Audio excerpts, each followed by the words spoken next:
Papakita ko po sa inyo yung ipapainom ko doon sa asawa ko. Kasi kahapon, sumama uli yung pakiramdam niya. Tumaas yung uric acid sa kakain nila ng karne. So, kagabi po, pinainom po siya nito ng, ito po ay purple sea. Nakita niya. 10 piraso kagabi. 10 piraso ng living green. Tapos, kanina, binigyan ko siya isang baso ng mais morado. Ito po yun. Kasi, nahirapan siya kahapon umihi. So, sumakit yung likod niya. Kaya nung pag-uwi po, naiwan kasi ako sa office kahapon. Hindi ko na siya nasabayan. Pag-uwi. Ano po siya?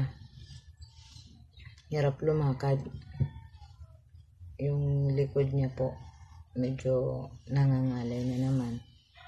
So, since nasubukan na po namin ito nung unang atake niya, kaya gagawin ko po ulit.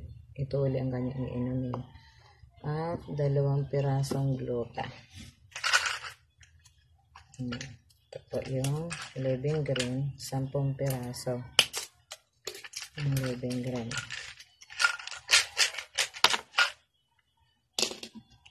3, 4, 5,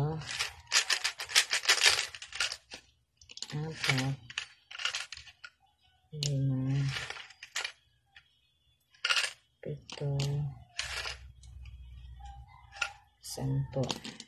Yan. Ito yung ititik na aking asawa ngayon. 3 days niya ulit ito gagawin kasi ang ganda ng pakiramdam niya po nito. Nawawala yung ngalay, yung manhead.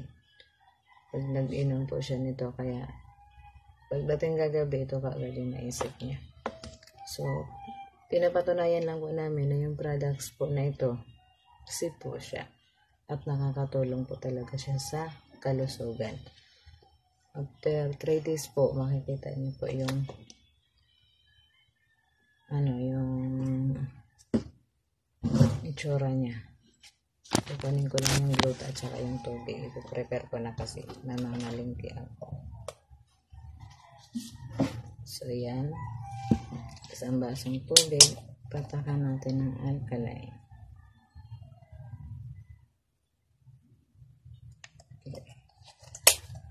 Yan po yung iinumin niya. Ito, ako nang iinom kasi uminom na siya kanina. Hindi kasi pwede pagsabayin. Diba? So, hanggang dito na lang po. Yung gluta pala papakita ko sa inyo. Yan.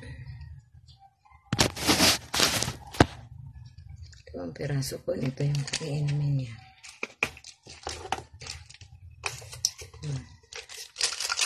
Kaya, salamat sa Diyos kasi nakilala ko tong products na ito. Malaking tulong po talaga.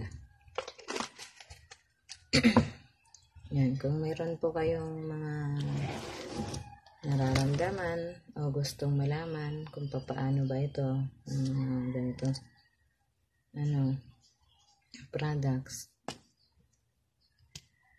Yan po. Yan yung ititik niya ngayon. 3 days. So, pangalawang araw niya na to. Bukas ulit yung 10. So, hanggang dito na lang. Thank you. Sana makatulong po sa inyo.